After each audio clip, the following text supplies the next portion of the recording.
Welcome to Death and Aliens, an in-depth look at horror and sci-fi TV from two friends who vaguely know what they're doing. I'm MK. And I'm Courtney. And Courtney, how are you? Well, I feel like it has never been truer that we vaguely know what we're doing than it is today. Like I said, it's just been a whirlwind. I have Yeah. turned this computer around. If you watched Thursday's episode, you know I have turned this computer around in circles and I Yeah. now have barbecue on me. Like it's a whole thing. But I'm fine. I've been doing a lot of things because now I live with people and you do things when you live with people. Yeah. Um, so that's new. But Friday we went to the Better Than Ezra concert, Oh, which was nice. so much fun. And I know like five Better Than Ezra songs, it turns out. I was like, I don't know them. I do. And I do know them. Yeah. Um, but I didn't know all of their stuff. But it was really fun and like listening to them, like they're really great performers, really Nice. good lyricists. Like I really like the writing of their songs. Terrible opener. The band was called Hey Steve. Um, and me and Rachel are convinced that somebody's dad was just like, "Can I sing with a band?" And that's what you get. Literally, the first song they have is "I'm Steve." Like that's the first song that they sing when they come out. It's situation. Um, Nick's like, "It's just 80s." I was like, "No, might be what they're trying." They want it to be like the Cars and the Clash, they said. Um, Maybe some of their musical was, Hmm. but the lyrics were terrible. It sounded like a 15-year-old wrote them with a jam Oh, band, and they were ouch. at least 50. The lead singer was. Yeah, So, that's rough. and they've only been doing this for since 2016. So it's not like they wrote this when they were 15 or just still performing it. Like, um, but also I told you last week that I was going to talk about um making a bigger presence, causing a scene. So many people thought that they were going to stand behind me or stand near me too close while we were at the House of Blues in New Orleans. And we were all the way back behind the sound booth. Yeah. So it was like sound booth, us, walkway, bar. Literally no farther back you can go because Nick's Yeah. very tall. And so they found me a spot where I could be short and still see, but they could be tall and not in the way, Yeah. as you do. When I tell you, I thought I was about to start throwing hands. I elbowed so many people. I body slammed a couple of people, literally back straight up into them as hard as I could. I accidentally did it to a girl that I did not know was behind me. I thought she was the guy that had been behind me before. And I was like, oh my God, I'm so sorry. And she's like, oh my God, don't apologize. She was very drunk. And then she thought we were best friends the rest of the time. And I was Oh, like, love that. stop touching me. It was wonderful. But then she just kept touching me and putting her hand Oh, on my no. shoulder and stuff. And I was like, I don't really want to be your friend right now. Yeah. But one guy like put his arms over my head to video. Oh, absolutely not. He would have got a nut. He would have an elbow to a nutsack. I turned around and I shoved him and I was like, you have to move back. And he just like looked at me and ran away. Yeah. I was like, you are 7 foot tall, sir. Go literally anywhere else.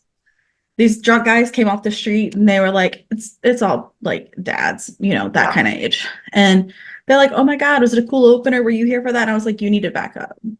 And he was like, Just stop. what? And I was like, I'm behind the music guy because they were like coming out of the sound booth and stuff too, because they were like switching out or whatever. So I had to like move when they opened up the sound booth.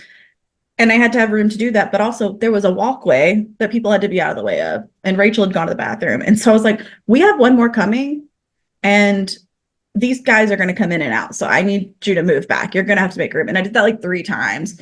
And eventually he asked me, and I was like, you need to move back. Like I was very vocal. A Yeah. drunk man tried to ask me if I could see the computer screen in the sound booth. And I just threw up my hands and I was like, no, no, no. I don't even know what he was asking me. Turns out it's because they were like handling music somewhere else too. And so they were listening to different things. So it like was a valid question, but he was very drunk and very much like 65 or 70. And I just yelled no with my hands up instead of listening to him. And then he never spoke to me the rest of the night. That's good. But he did try to talk to everyone around me. So Yeah. it was an interesting experience. Very, very pleased to see Better Than Ezra. I would like to see them again now that I have heard their music and can listen to more of it. But I did almost, I did probably cause a scene and I almost got very violent at the concert. It's fair. I almost got How are violent this you? weekend. Ooh, fun. I'm about to tell you a story. that Got my mac and cheese ready. as I tell you the story, you will think, wow, that should be a movie. That's so awful. And this is called The Comedy of Errors of the Dukes of Funnytown. It's the name of my movie. You've named it. Okay, I see. Yeah. Great name. Excellent name. Wouldn't So, change it ever. for those of you who know, the Dukes of Funnytown is the current tour of Steve Martin and Martin Short because they are the Dukes of Funnytown. So, I have been very, very excited for a very, very long time that I was going to get to work the Steve Martin and Martin Short show. Mm-hmm. I saw they were there. So I was supposed to start at 6 o'clock, which would have been in time for like this show, but not during the day. And then my friend who I work with texts me Friday night and asked if I could come in at like 4:35 because she wanted to go to a derby party. And I was like, you know what? Dan's going to be in Canada. I could use the extra money. I would like Steve Martin to meet my grandpa. I'm in. Sure. So then I was sitting there at the apartment Saturday and right after Dan left. And I got a text. It's now 1:30. And she says, you can come in whenever you want. I'm actually just going to leave. I don't feel good. Bitch was hungover. She did not. She felt fine. But again, I can use the money. Sure. I did not rush. I got to work at like 2:45. By the time I had gotten there, they had already had a multi-vehicle adventure heist to find a piano. It wasn't stolen, it was rented, but like at the last minute and very, very disorganized, which was my boss's fault. He will tell you it was not his fault, but it was. Um, then somehow, not one department in the building had the thought that there would be rehearsal and sound check, so the gentleman would be in the building before 6:30. So we had no security at the building for the daytime. So people are now swarming the building, hoping that they're inside, including this man who walked up to the door of the green room and just tried to walk inside. And my manager, Mo, who's one of my best friends, was like, hi, can I help you? And he's like, oh, I'm just going to go put these in the guys' dressing rooms. And she said in the politest way possible, the fuck you are. um, so they dropped off these paintings for us to put in the dressing room, which were, by the way, were some of the worst paintings ever, and I would have rather died than given them to the men because they did not look like them. It was off. So, mind you, that has all already happened by the time I get there at 2:45. So I get there, I sit at my desk, and Mo goes, just so you know, the fire panel has something wrong with it. And it's not, the fire alarm isn't going off, but it just keeps like overriding the panel silence sensor and like beeping that there's trouble, which of course the trouble is the fact that we've disabled all the fire alarms. But like, so she's like, so you just kind of have to just keep turning it off. I was like, great, cool. Love that for me. I have someone whose job it is to watch the fire panel, but they won't get there till till showtime, so they won't be there till 6:30. Not your job. Not my job. So that's awesome. So now, then, our caterer comes upstairs and she's like, "Hey, how long are you here?" And I was like, "I'm here till the bitter end, Rachel. I'm here Till the end of time. till the night is done." And she was like, great. So I had to do this gig, but I also have to do the catering for Tim McGraw down the street tonight. So I can't come back at the end of the night. So can you collect the dishes from the dressing rooms at the end of the night and just put them in my wagon? I will wash them tomorrow, but like I can't come back tonight. And I was like, totally fine. She's like, there's like two serving trays, blah blah blah, like a coffee pot, two tea kettles, blah blah blah. And then she Sure. grabs me later and goes, I'm so sorry. On top of everything I told you, there's also 400 wine glasses. And I said, I'm sorry, what? She goes, that's an exaggeration, but not by much. And I was like, great, cool, fine. This is what's going to happen during loadout when I'm stuck doing nothing anyway. That's fine. I will clean up the dressing rooms. Fine. Mhm. Then the we have these bike racks like to barricade where the guys are coming in and out of the show. Mhm. And at this point, the show starts at 8, so they're gonna come back from their dinner break around 7 o'clock. First of all, they were very lovely when they were here for rehearsal. Steve Martin smiled at me in his cute, most awkward way, and like Martin Short was wildly telling a story about the opening night of Pippin on Broadway. So it was beautiful. And I was living my best dream.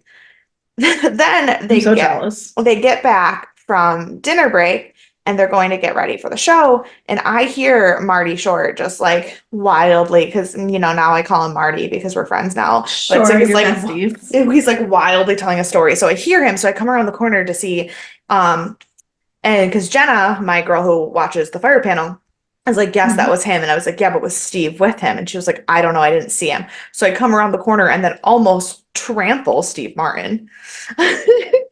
And I go, oh my God, I'm so sorry. He goes, no, I'm sorry. I don't even think I'm going the right way. And I was like, no, you are. You're fine. Like, and I show him where the stairs are to go back to his dressing room. Well, I showed him where the elevator was. He goes, no, I'm good. I'm going to take the stairs. And I was like, you go. Um, I don't know why he Bless wanted to it. do that, but like, sure. Um, but Heart health. so then I tell front of house, I said, hey, the gentlemen are both back in the building. We can pull down the barricades so that we can have traffic flow for patrons better. Cool. So they take down the barricades. Everything's fine. I give them the house like 45 minutes early. We're all having a good time. We get the sound patched in so I can actually like watch the show from backstage. I'm living my best life. The panel then starts more rapidly beeping. Like it keeps going off more and more and more. And I was like, okay, great. Sure. So I call the engineer and I'm like, hey, Mark, can you come to the green room to check out the fire panel? Which I should not have said on the radio because I'm sure it set a lot of people in the front of house very Everyone just panicked. panics. Yeah. Yeah. Then the stage manager, whose name is Matthew and looks exactly like Steve from Blue's Clues, comes running into the green room and he's like, which one of you is Mary Kate? And I was like, that's me. We've already met 3 times today, but it's fine. Um, That's still me. yeah. And he's like, the lights are on. The work lights have gone on backstage. Nothing like I watched the video monitor of what you could see from the house. You couldn't see that anything was wrong, but all the lights backstage wrong. So I come backstage and I'm like, what's happening? And I was like, Lucy, where's Josh? Lucy is our head for props and Josh is our head for electrics. And I was like, Lucy, where's Josh? I haven't seen him in like 3 hours. She goes, Josh went home. Marty is Josh for tonight. Marty's on the phone with Josh and he's already at the light panel talking to Josh. And I was like, okay. And I was like, Matthew, this is Lucy, that's Marty. They have you. So, but now I'm running back and forth from backstage to make sure Marty's got the lights taken care of to the green room to make sure the fire panel is taken care of. So I'm like running back and forth and I'm like, this is Chaos. insane. Chaos. Then the other thing that Mo had warned me about was that the show that was in the other little theater, the actors had been like starting a rumor that they were going to come sneak backstage to like see people. So I'm like, I can't deal with any more fucking people today. So we're trying to test out they get the lights fixed. Great. We're trying to test things on the fire panel. And we pressed a different button than we normally press to silence it, just to try to test something. And the next thing we know, we see the fire truck coming down the street. So we are all panicking. Mark, my engineer, is running down the street after the fire truck. Um, and so like somebody from the front of house is like, "Hey, the fire department is here at the Pearl Street door." And the house manager is like, "Great, where's the engineer?" And I was like, "He's already on his way." And then he's like chasing the fire department down the street. And he's like, "No, you have to come back this way. You have to come back this way," trying to get them to come backstage. And Lucy and Mike, our head of like stage, like our head of carpentry, Lucy and Mike are like pulling him back. They're like, "No, Mark, no, Mark, you can't go back. Like, leave them alone. Someone's in the infirmary having a heart attack." What? So the fire truck was here for the infirmary, but they just happened to get there at the same time as we pressed the wrong button on the fire panel. So we're trying to get them to come backstage, and they're not supposed to be backstage. And now Mark's having a panic attack that this guy's gonna die, and it's because he got trying to get the fire department to go to the wrong door.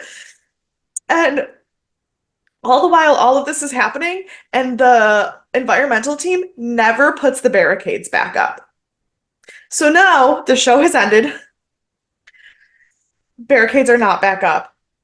Public starts leaving the theater and immediately looks like a zombie apocalypse movie around Steve and Marty's car. There's just people. Like, I was afraid they were gonna like shake the car when they got in it. It was fucking wild. The VIP people are waiting in the house to come backstage.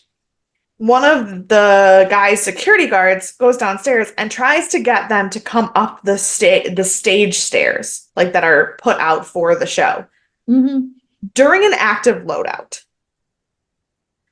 So I was like, "Please do not follow this man. I know he has a badge on, and I'm just like, I know he has a badge on, and I'm wearing a hippie sweater and a Mickey Mouse t-shirt, but I promise I know more about what's going on than he does. Like, please do not follow him. Do not get on that stage." I took them through like the pass door to backstage to get them to go up. And I'm like, then Dan calls me and he's like, "Hey, how's your day going?" And I go, "I can't tell you, because if I tell you what is happening right now, something else will happen and I can't." He's like, "Okay." So I hang up on him. And as I'm hanging up on him, I go, "Oh my God." He goes, "What?" I go, "No." Someone opens the back door from the little theater of actors. And I think and these actors walk outside into the courtyard. And I'm convinced they're going to try to come into the green room to sneak backstage. And so I'm like staring at them out the window, like, "You get the fuck back in your theater." So then, okay. I let the VIP people out. The loadout is going smoothly. I have 4 security guards and stanchions at the car. Car is still surrounded. So I'm now at the door to outside with the promoter, one of my bosses, 4 security guards, Steve Martin, and Martin Short. And I'm like, well, no, Marty wasn't there yet, but Steve was sitting next to me, and we were getting ready to go outside. And Dave, the promoter, is like, "I'll just throw my kids outside. The crowd will jump, think it's them, eat them, and then you guys can get in the car." Like, he's joking. And I go, "No, well, the problem is from here to the door of the car, you're fine. We've got a ton of security guards. It's just from the car to the street that we have a problem, and you may need to run some people over to successfully leave the theater tonight." And Sure. Why not? Yeah, Steve Martin laughed at my joke, which means nothing in my life will ever compare to that. I don't need to get No. married or have children. Steve Martin laughed at a joke I made. So like, we're One of done. the top comedians thought you were funny, therefore. Yeah, like I am peak. I No. have nothing else will matter. But so then I finally get them outside. We clear everything out. All the people have left. There's some crazies running around in bicycles and shouting down the street, but like that's a normal Saturday night in downtown Buffalo. Like, everybody else has left. I finally start to take the wagon upstairs to unload these dressing rooms. And when I tell you, there were wine glasses full of whiskey and 8 different kinds of wine just fucking everywhere. When I tell you that she was barely exaggerating about the 400 wine glasses, I'm not kidding. But then also my shoes ripped in half because I got caught on something when I was trying to carry this wagon full of dishes. So now I'm wearing basically one shoe with a wagon full of half-drunk wine glasses. I did steal some cheese from Steve Martin's dressing room, though. Good call. Right. So then finally, everything is done. The building is closed. No one is left in it. I am there by myself. Everything should be fine. All of the chandeliers in the house are on. So I call Mo, and it is midnight. I call Mo, and I said, how the fuck do I turn the house lights off? She goes, is the panel set? And I said, everything on the panel is set. I tried the panel, I tried the lockout key, nothing is working. She's like, okay, well, there's another lockout key in the back of the house. Try that. So I walk all the way out to the back of the house, try that. It's not doing anything. I did discover buttons that I didn't know we had and lights that I didn't know we had. So that was cool. But again, nothing's working. She goes, okay, so if you go back to the panel, pull out the drawer and type in a light queue to like a random like light queue like 800 that would be like a blackout because nothing's programmed so that all the lights are turned out. So I'm like, okay, so I go to the light board, I pull out the drawer, the keyboard is gone.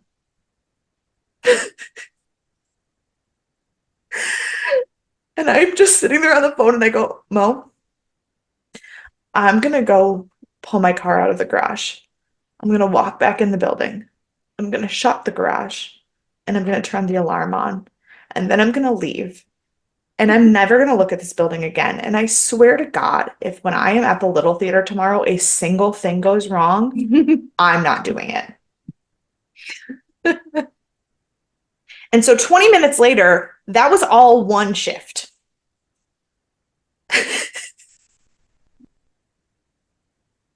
This may have been the longest intro we've ever had, but I think it was probably worth it. It was worth it for me. I hope it was worth it for everyone else too. I Because hope that is so. just the wildest thing. Yeah. And I was telling Doug and Dan and B that story, and they were like, how is, I was like, yeah, I don't have words. I don't have words for my life. That's where we're at. I did see that Steve Martin posted a picture with Buffalo behind him. Yeah. That was my notice. That was on his dinner break. Mhm. And then some weird guy that I used to work at Dairy Queen with texted me. Okay, this is the wildest thing. This is my last part of this story. So Steve Martin posted that picture and his caption said, in an unknown location, which was Right. obviously a joke about the giant fucking Yeah. word buffalo behind him. Mhm. I shared the post and then said, such a sweetie, like, so happy I got to work with him today. Such a good thing. Definitely needed the medicine of laughter in my life this week. Whatever. This guy I used to work at Dairy Queen with fucking messages me now this morning, so like 3 days later, and goes, I know where his unknown location was. Judging by the photo, it was downtown because I recognize a few of those buildings. I happen to know my way around Buffalo really well, but the secret is safe. What? You must have been the reason I saw that photo. Now that you're saying that, it was probably Yeah. your post I saw. Yeah. But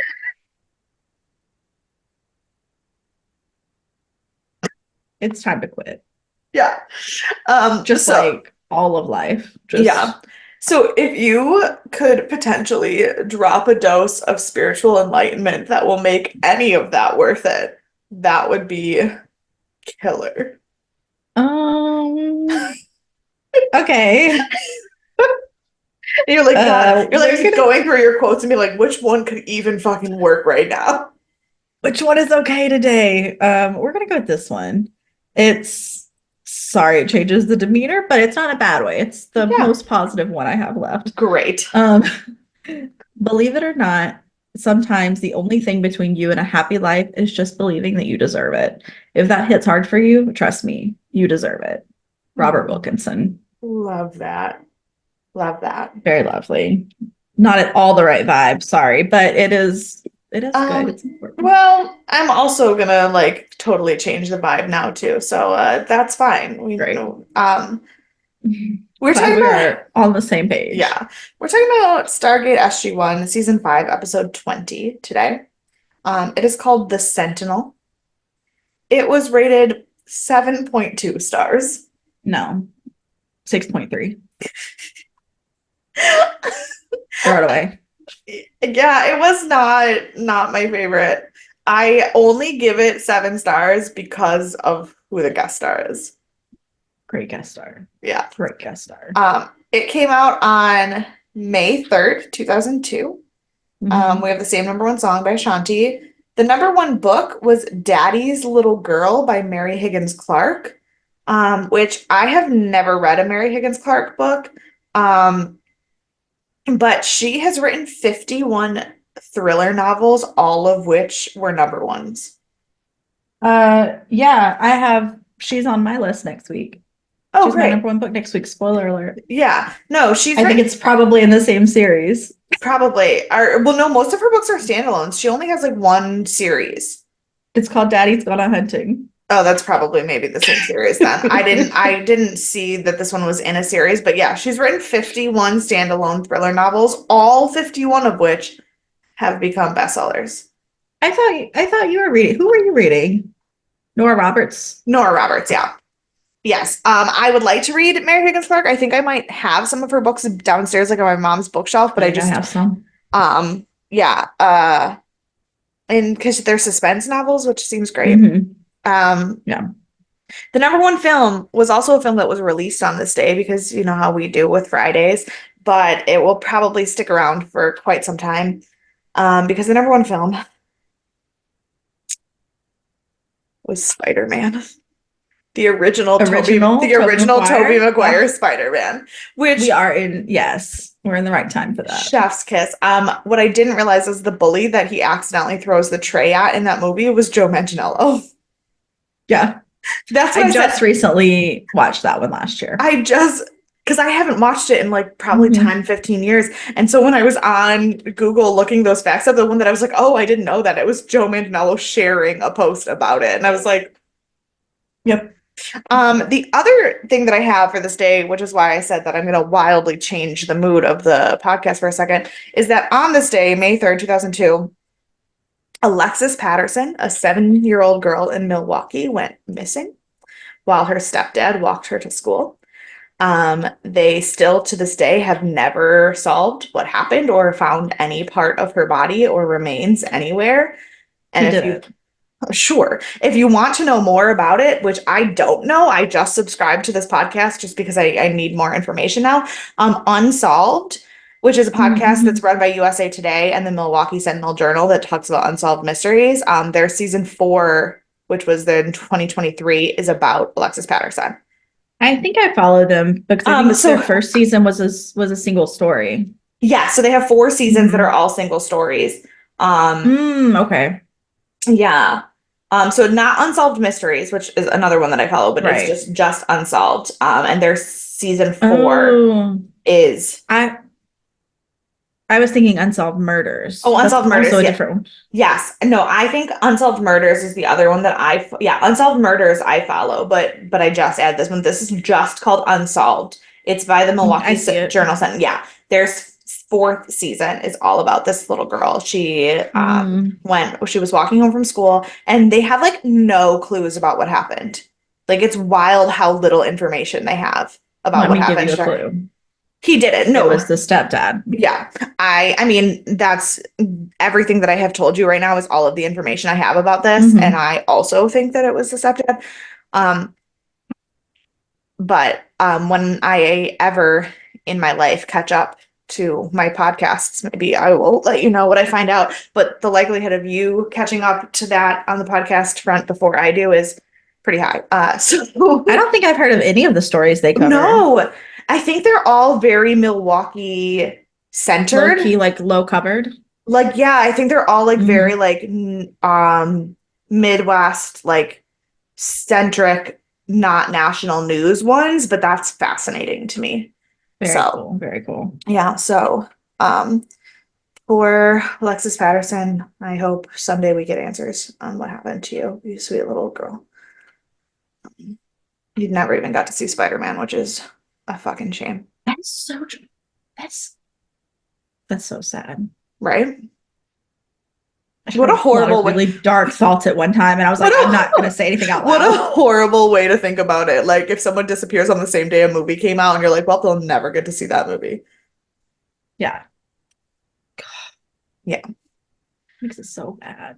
So this this episode that is not as bad as that missing child's case, but also like maybe as bad, was directed by Peter DeLuise, written by Ron Wilkerson, and edited by Rick Martin. Every time I try to say written by Ron Wilkerson, I say written by Ron. I can't fucking do it. Um, the guest star for this episode is may he rest in peace, Mr. Henry Gibson. He is known for Nashville, the Blues Brothers, Magnolia, and Inner Space, not interspace, inner space.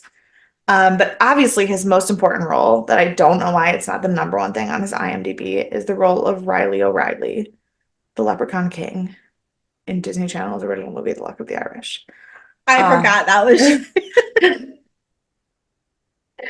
I came home after recording last week and I was talking to my mom and I was like, yeah, I said that the most important clue about this episode was that the guest star was in Disney Channel's original movie, The Luck of the Irish. And Dad goes, oh, that's right, Henry Gibson's in that episode. And I was like, yes.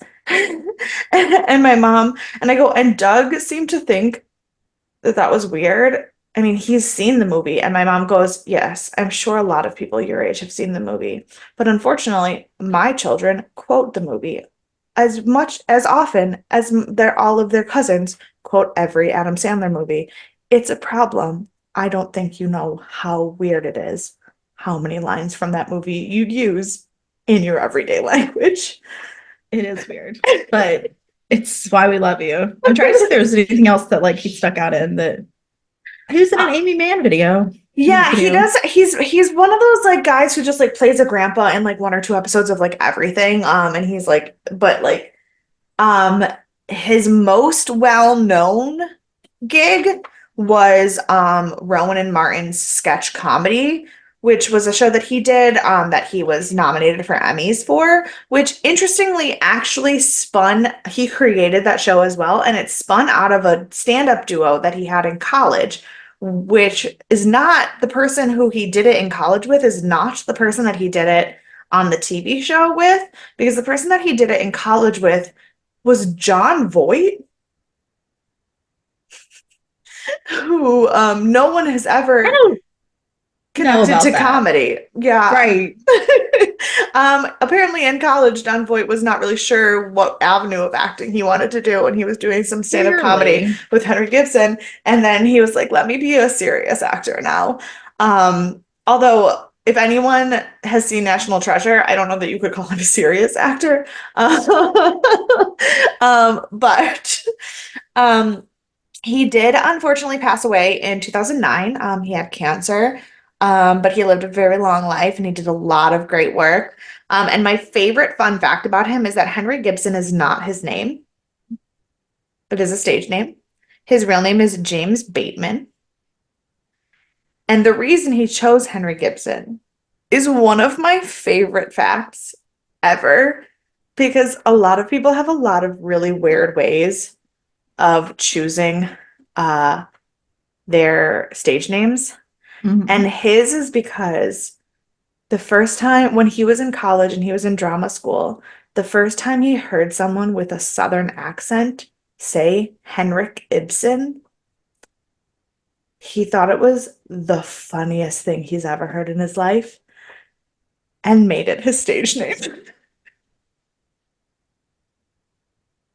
That is so adorable. Right? Um, And out of all of the names, Henrik Ibsen.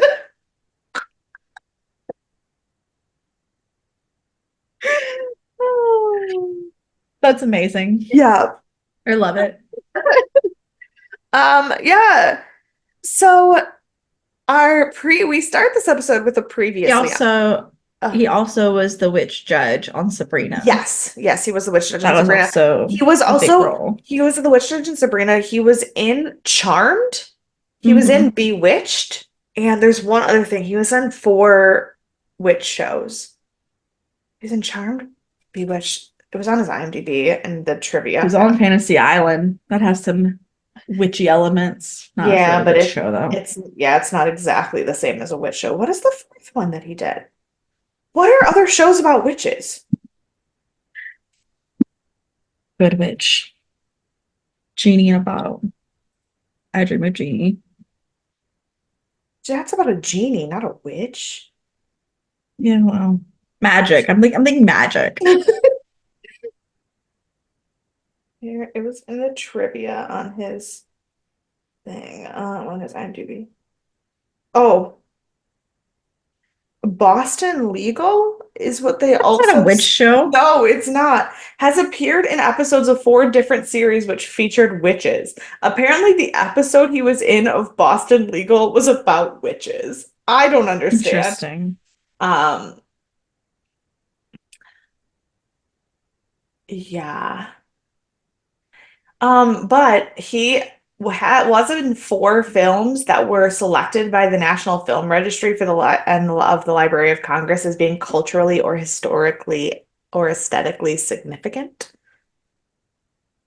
And that was Say that again. Sorry. the Library of Congress, the National Film Registry of the Library of Congress selects films that are culturally, historically, or Mhm. aesthetically significant, and he has been in four of those films. Um, Oh, the 1960s Nutty Professor, The Long Goodbye, Nashville, and Blues Brothers.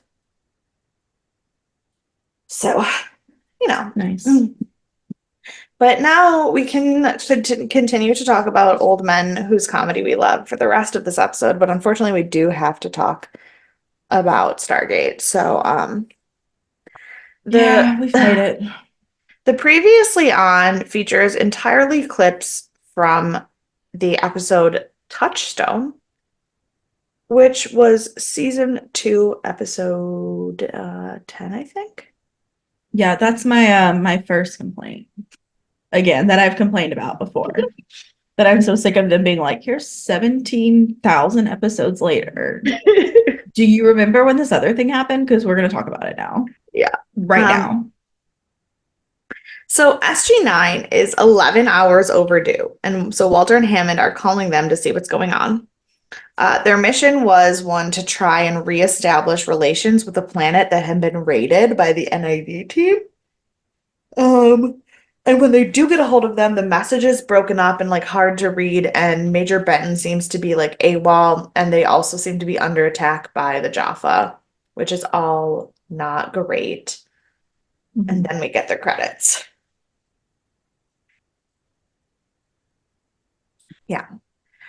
Post credits, they're watching a video of a man, who is Henry Gibson, but we don't know his character's name yet, who is talking to them, but like also does not understand how videos work. He's And so it's cute. very cute and very adorable. And Jack gets violently angry about the video, and he's like, that rat bastard. And Daniel's just like, I don't know, he seems like a really nice guy. Um, And Jack's like, I'm talking about the voice behind the camera, not the old fucking alien man I've never seen before. Right. Um, and they explain that the man recording the video was one of the colonels who was part of May was one of Mabor's men who was arrested for high treason and is in prison. His name is Colonel Greaves. And Greaves and his team went to this planet, and in their report, they said they were never granted access to the Sentinel, which is a device that the planet called Latona uses to protect itself that gets rid of all of the Goa'uld. So they never go there. Um, Mhm. but it seems to like not be working, and more Goa'uld are probably on their way to this planet based on the Jaffa that are there right now. So they decide that the only way they're going to be able to fix this is to talk to Greaves and Lieutenant Kershaw, who were part of the mission team in the first place, and find out what happened. So Jack goes to prison to talk to Greaves, and who does not want to talk, obviously. Sure. Yeah. Um, and thinks that making allies around space won't actually help them when the Goa'uld finally do overtake the planet, which we did see. I don't know, what was it, 3 episodes ago when the Goa'uld sent an asteroid and nobody would fucking help them. But that's fine. Yeah. um, If that, it may have been 2 ago. yeah. It was maybe 3. It was very recent It was though. very recent. So he says he'll only help them if Jack will get his sentence commuted. And Jack was like, obviously, like I'm not stupid. I know how negotiations work. And he says that the Latonans didn't let them find the Sentinel, but they got there anyway. And So he and Kershaw are the only people who can do this because he said, for as smart as Carter is and as cocky as you are, you need us and you know it or you wouldn't be here. Which is true. Yeah, Only because they've done it before. So right. can you tell me, can you repeat the names of of Henry Gibson's race? Latonins. Latomans, okay. Yeah. Because the whole time, so Nick and Rachel don't use subtitles and I always forget to turn them off, so I try not to turn them on. I Mm. kept hearing the Tolan and I was like, it's not the It's Tolan. not the Tolan. It's See, not I the just have an Tolan. ongoing war where every time I watch TV, I turn the subtitles on, and then every time Doug watches TV, he turns them back off. And so, depending on who was the last person to watch TV, we fight about the subtitles. Yeah, Well, I live here for free and they feed me, so I try if the subtitles is the thing that they don't want to happen, I just let it be. fair enough. I feel like The I'll figure it out. I'll the turn up really problem loud is that on Doug's Amazon, I understand. I should probably yeah. not mess with the subtitles. But the thing is, Doug uses my HBO, and so when he turns the See, subtitles off on my HBO, no, no, no. see, and that's different. I use all of their stuff now because I'm Yeah. just here. So Yeah. like, It's fine. But so every time he turns the subtitles off on my HBO, I turn them on his Amazon. It's good. fine. And that's Yeah. fair. That's Yeah. totally fair. Um, so um they're back on base and they have some newfangled tech, which was very impressive to Dan. He was like, "Have we ever seen that before?" I was like, "Nope." But also in the scene where they're talking about their plan, Jack mentions using the new stuff that they've come up with for the UAVs. So they do tell you that this is new. They don't just like drop it in like maybe you've seen these missiles Yeah. before. Like they mention that they're testing something new. So the UAVs have some new speed capabilities. They have these new mission or these new missiles. So they send the UAV in to test out and see where the Jaffa are, and then they send missiles in after them to break the Jaffa guns before they go in. The only problem is the missiles are based on electronic capabilities, so they can't actually tell if all of the people were like if there are any people casualties. So SG-3 takes point to make sure the Jaffa are clear before SG-1 comes in. Um, I wrote I wrote to clear the area before SG-1 and the two convicts, which is a band that I would like to form. Um, Yes. I And like it. so Lieutenant Greaves, or no, Colonel Greaves, Lieutenant Kershaw are unarmed and they are not happy about this. Um, but they go in, SG-3 is on the tail of the Jaffa, and to prevent them from reporting the arrival of the new teams, and Greaves leads them in the right direction. And we find that that Greaves and Kershaw were actually on death row.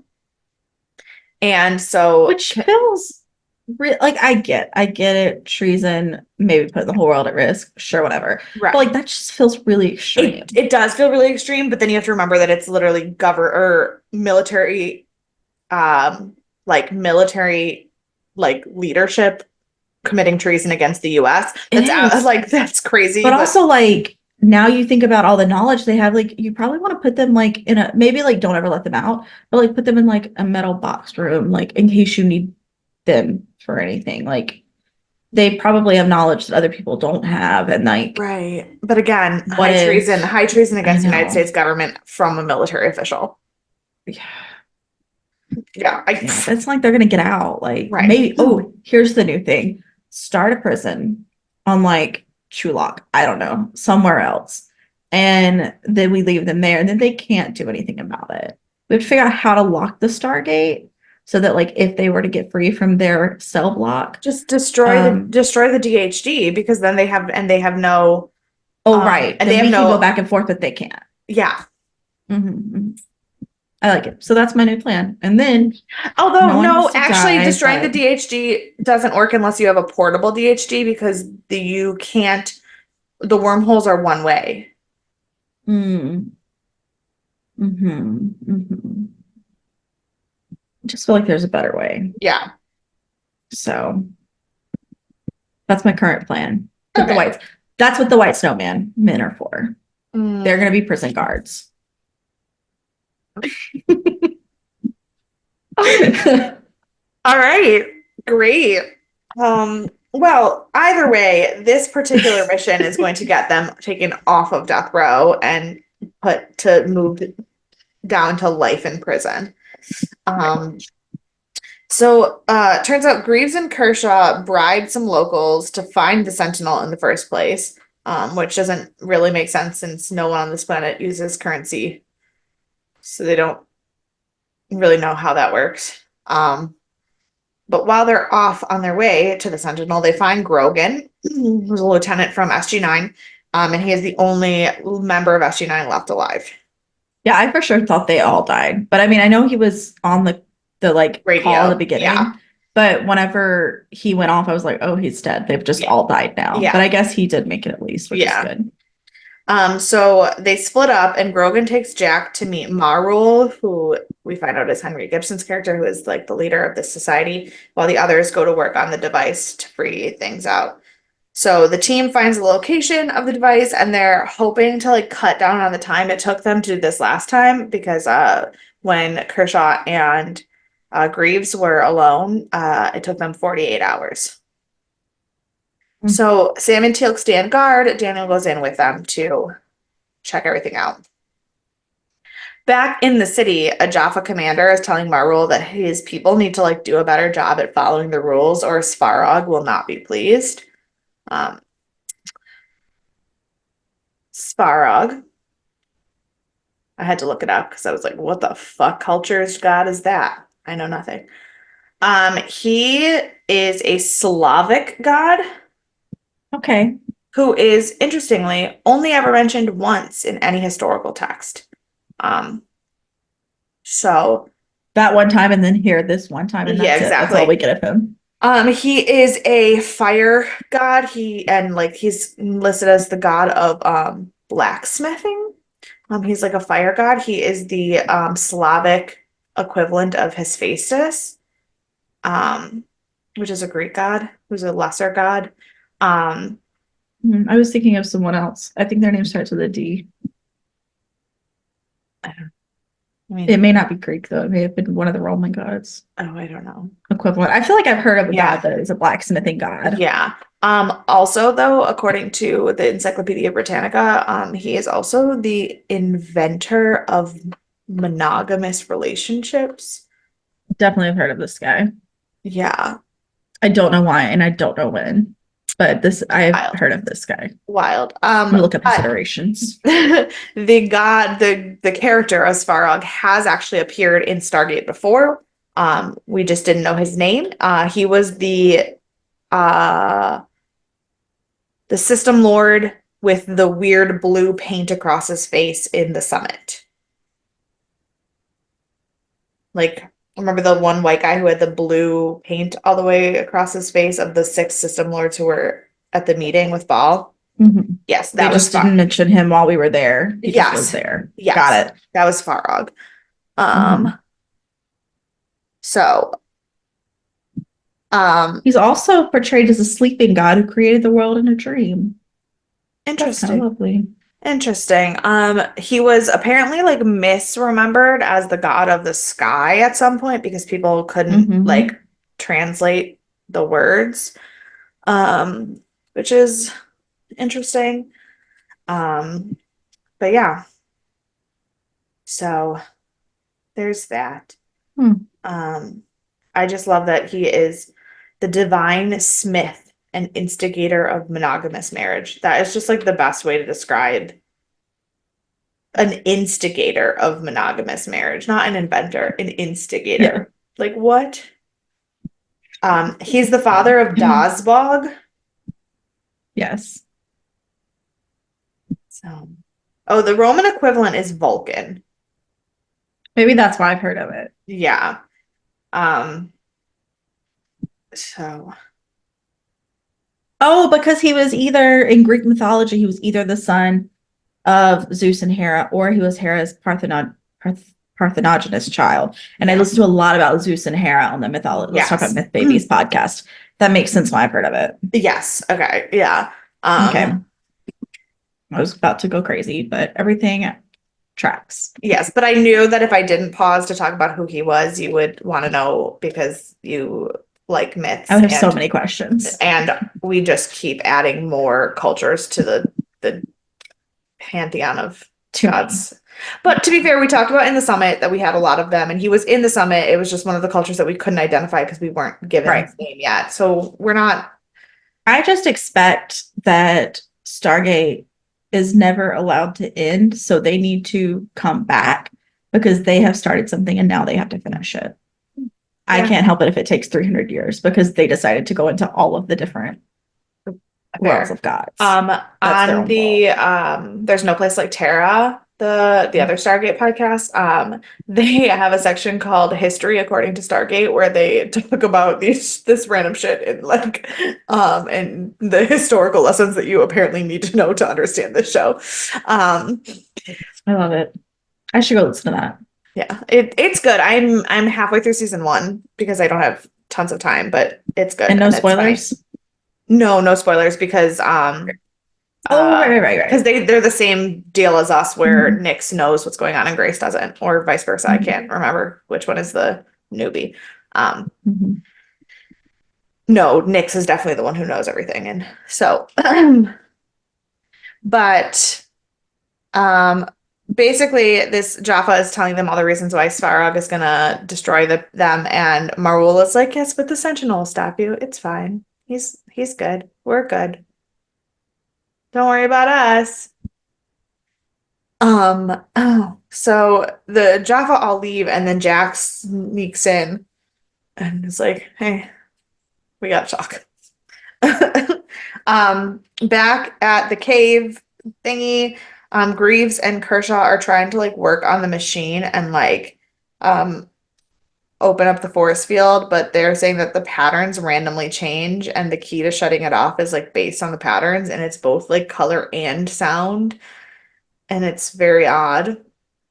Um Back in the city, Marul tells Jack that he like appreciates all their help, but they're good because the Sentinel has never failed them before. And so Jack is like, yeah, but like it will. Like I have to explain to you. And he tells them all about like Colonel Graves and what he did. And Marul's just so sad and confused and staring out into the worst matte painting I've ever seen. Yeah, It yeah. was um back outside of the city, a Jaffa patrol enters the area and begins an attack. And Daniel's like, let me fix the force field. I think I understand the pattern now. And Graves is like, cool, you fix the force field, but you need to give me your gun so I can help them kill the Jaffa. And Daniel, because Daniel never says no to anyone in his entire life, which in this case, I agree with him. But Daniel also has never said no to Right. anyone in his entire life. He gives him Sure. the gun. But Daniel seems to have figured out the code. He's like, yeah, no, it's just like the difference in harmonic patterns based on their relationship to the light spectrum. And I'm like, I don't think Yeah. I understood a word you just said. Yeah. And that's exactly what Greaves says too, basically. He's Yeah. like, there's no way you know what that is. He's like, no, no, no. I do know some of these things. I can piece it together. Yeah. What? Um, so Marul's very upset about the idea of evacuating. He does not want to get his people out. He does not understand why um and he says the very people who put like my people in danger I now have to like trust to save us. And he's like really just not cool with any of Jack's plan. But then, Mhm. surprise, Sparrow arrives and starts shooting fire from the sky. Sure. What else? What else did we need today? Right. And A faster imminent death? Yeah. And Marul says the saddest thing. And he is like, but why would the Goa'uld want to hurt my people? They're innocent. They don't deserve this. And I'm like, oh, sweet baby Sweet angel, they don't give a angel. fuck. That's why you're Yeah. easy to take advantage of. Yeah. That's why. Um, so then back outside, Daniel gets the force field down, but the warriors of Svarog are approaching in droves. Um, So SG-3 calls back to base and tells him the situation. Their SG-1's out of radio range. They can't get a hold of anybody. They don't really know what's going on, but there's a mothership and a lot of Jaffa. Like they're fucked. And he's like, okay, like hold your position for as long as you can, and then retreat. Like come back through the gate. SG-1's just gonna have to figure it out. Um, and Walter was like, yeah, but it's SG-1. They'll figure it out. Like it'll be fine. And Hammond's like, I'm not really worried about SG-1 figuring it out. I'm actually more worried that Greaves is going to double cross them because I don't trust him at all. Yeah. Um, then we get a moment where we see that Graves probably is hiding something. He's a little sketchier than we would like to believe because Kershaw's like, we did not do anything wrong. We put every single piece of this machine back exactly the way it was. There's something else. And he's like, no, we're gonna fix it. So they try to get the force. Yeah. They try to get the force field back up so that to protect them while they're working on it from all the Jaffa. So Daniel and Kershaw are working on that while Graves is fucking around with the machine. Um, and then Marul back in the city tells Jack that as long as the secret mystery caretaker fire candle is still burning, he can't leave the city because everything will be fine. That made me so sad. It did. It was like really upsetting. So then in the last minute shootout, they get the force field back up, but Kershaw takes a hit in the back as it's happening. And Jack tries to radio Sam, but also then gets zatted by the Jaffa. So everybody's shot. No good Um, things are happening. and then Marul is still telling the Jaffa nothing. And this Jaffa looks at this cute, adorable, sweet old man and says, are you really going to sacrifice yourself to not give me the information? And he says, fuck yeah, I am. Just like that. Yeah, not at all, but it's fine. Um, um, then they're inside the force field and they're working on things and they're trying to like heal Kershaw because she's dying because she just got fucking stabbed in the back. And Daniel sees a panel with words that, because of course it's fucking Daniel. He's like, oh, I recognize these symbols. Oh, this is the one I was talking about. This is the one I was talking about where Graves was telling him he didn't know what he was reading. Oh yeah. And he's like, you can't read that. He's like, I never said I could read it. I said I recognize some of the symbols. And in that moment, I felt it. Like I felt Daniel in my soul because people tell me all the time, like, oh, like that's so great that you can like speak Thai. Like and like, oh, is this Thai? And I'm like, is that Thai? Yes. Is that Korean? Yes. Is that Japanese? Yes. I Right. recognize the letters. Fuck if I know what they say. But like, if you handed me a script, I could tell you what language it's in. Doesn't mean I can fucking read it. And I might could tell you what some of the words are, depending on the language. Yeah. Yeah. So I was like, I understand you, Daniel, but I really want you to add linguists to your like resume. I mean, I am. That's what I'm trying to fucking. I would love to get a PhD in No, I know, linguistics. but I want you to like just add it like at the end of everything you just have it there. Like even like MK Loda, comma, linguist, Yeah. comma, PhD. Like Oh God.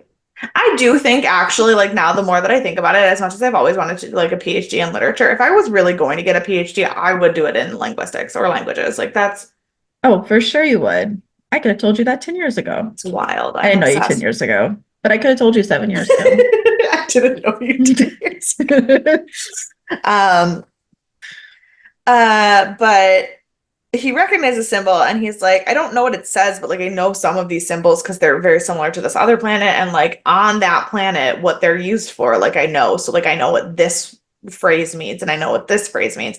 And the only phrase he can really translate is the phrase man and machine, two in one. All I could think about was the Spice Girls song Two Become One. Um, which is great because Kershaw thinks about the fact that they fucked up. And she's like, no, the caretaker. And she just keeps saying the caretaker. And Greaves is like, no. He's losing it. So they explained that on their last mission, Greaves killed the caretaker because he snuck up on them and they left him for dead. And they wouldn't let him go back to the city to get healed, and they wouldn't let him touch the Sentinel. And then because they knew what they did was wrong and they felt guilty, they also jerry-rigged his like bracelet that's connected to the flame so that it would never tell the rest of the people in the city that he was dead. And so because of this part, I'm like, sure, they're on death row. Yeah, Fine. right. Let him burn. Um, so then the Jaffa show up with Jack and Grogan and they're torturing Jack. And Jack's like, Sam, whatever you do, don't let down the force field.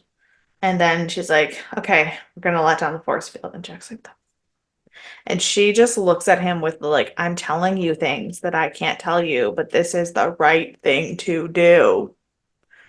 Um, and then Greaves bonds himself with the device to get it working again, and all the gold are gone. Um, and then Dan goes, pause it. Right then. And I said, excuse me. And he said, there's a plot hole. I said, is there? What's wrong? And he said, if all the gold will disappear, why is Teal'c still there? And I said, because he's inside the force field.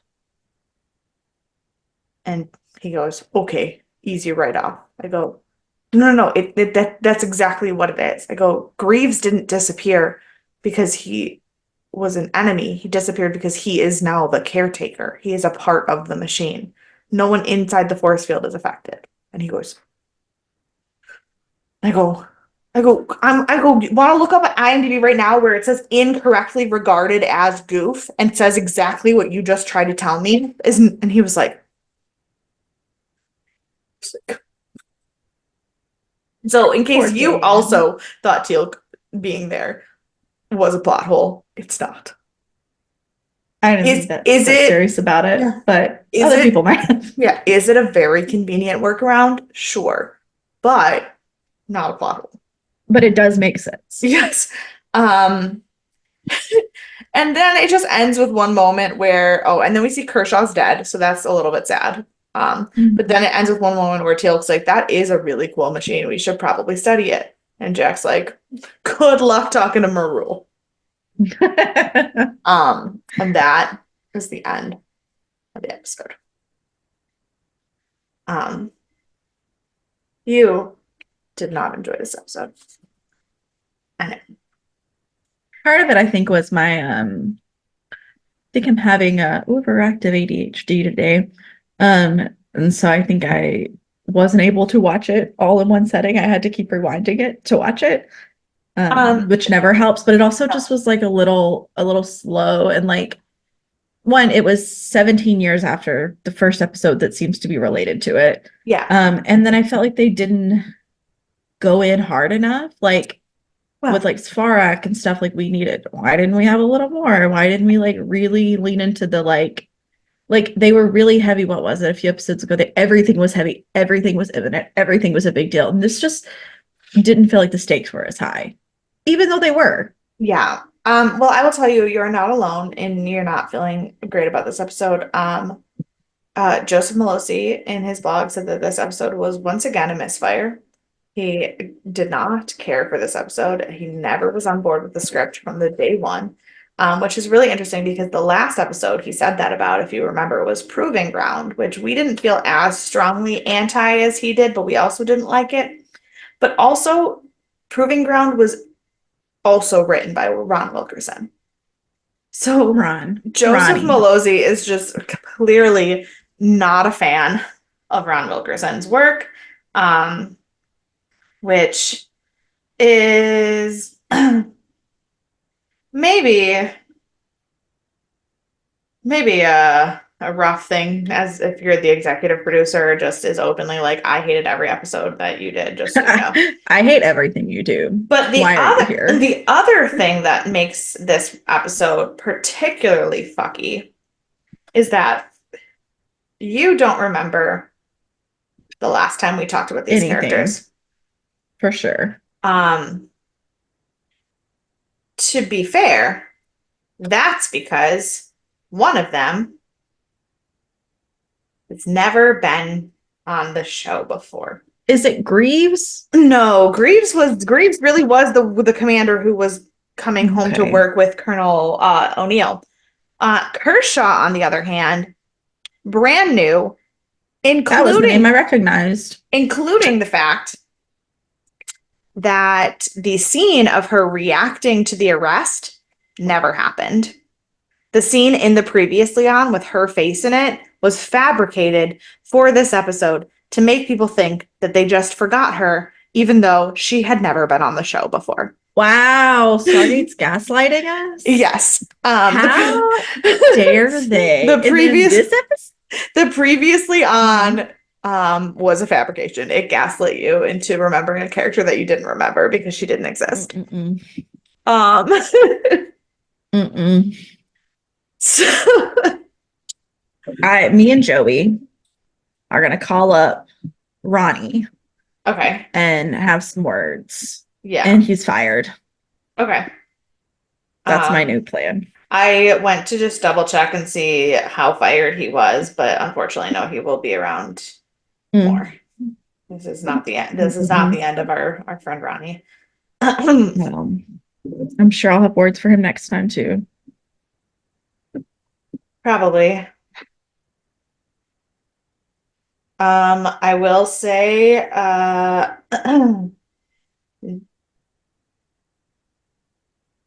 between two fires, the Tolan death episode Mhm. is one of only two of his episodes that is no, it is the only one of his episodes at all that is marked above 8 stars. Well, it was hard to mess up that one. Yeah, that one exactly. But That's not a credit to him. none of his other episodes are ranked above 8 stars on IMDb. Hmm. So Hmm. Yeah, um Ronnie. so other than Ronnie, who do you want to punch? I mean, unless your answer really is Ronnie, and then I guess like I get it. Could be. I wanted to punch Greaves most of the time. He did end up becoming the caretaker, guys. And I feel like, do I want to punch him still? I think I do. It's fine. I think I do. Even though, even like this particular episode, he didn't necessarily do anything wrong, and he was helpful, and he became the caretaker. Yeah, He was already on death row. Like, just rub me the wrong way. fair enough. Um, do I want to punch? Mm. Well,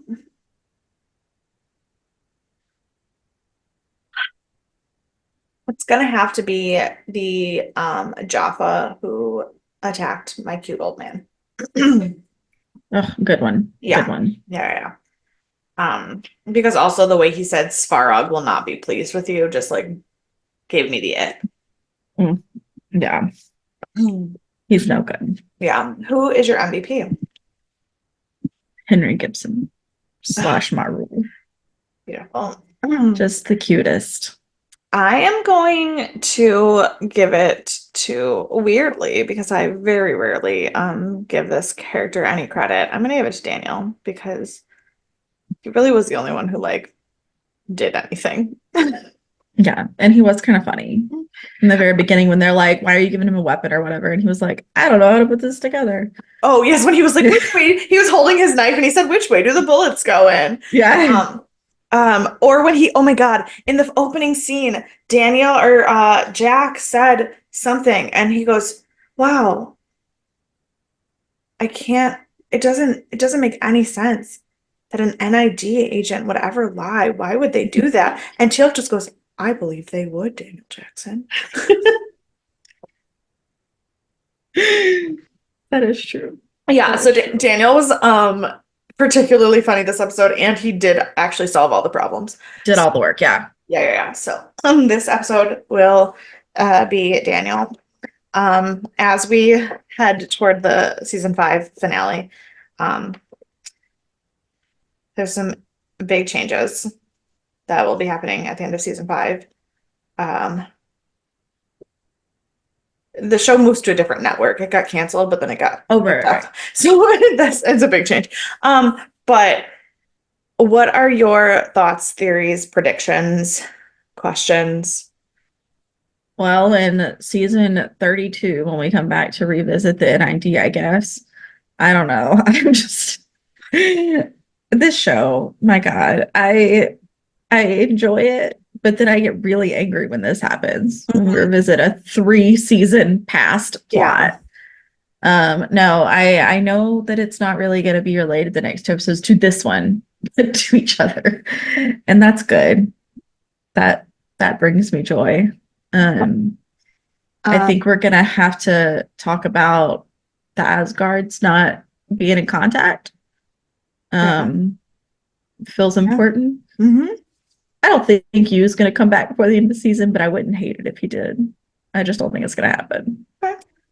Um, And Svarog didn't die. Did he die today with everyone else, or did he just was he not I don't know that it's clear. okay? I don't know that it's clear what happens when they disappear. I bet it's death. Maybe. I don't know. Anyways, because we're gonna have to see another system lord. I think we've had so many system lords this Yeah. season that they're gonna have to put at least one in the finale. Yeah. I just think against my preference, I don't think it will be you. Mm. So those are my thoughts, Right. feelings. Um, my spoiler, my little teaser is that there is nothing I can do to prepare you for the episode we're about to watch. And I'm very grateful that we are recording sooner than normal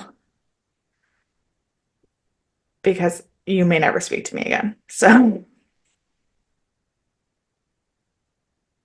I'm bringing vodka to our recording on Thursday. I don't know. We'll see what happens.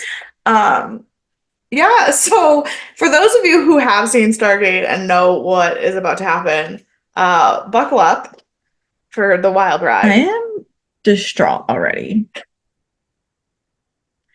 I have literally been talking to Dan and Doug for about 2.5 months about this episode and coming up because there's nothing I can do to prepare you.